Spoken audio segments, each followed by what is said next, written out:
Hi, this is Miss Marcia from the Medina Library.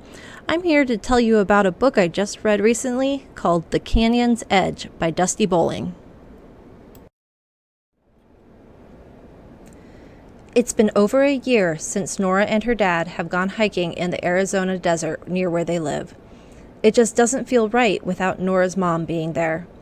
Both of them longing for a sense of normalcy, they decide to go on Nora's birthday, the 1-year anniversary of when everything changed. They go to a remote slot canyon, rappel down, and begin their hike, but tragedy strikes again. Now Nora is alone in the hot desert with no supplies. What will she do? How will she survive? Can she find her dad? What would you do? Find out in The Canyon's Edge by Dusti Miller. If you liked The Canyon's Edge, here are some other books by Dusti Miller that you might also enjoy.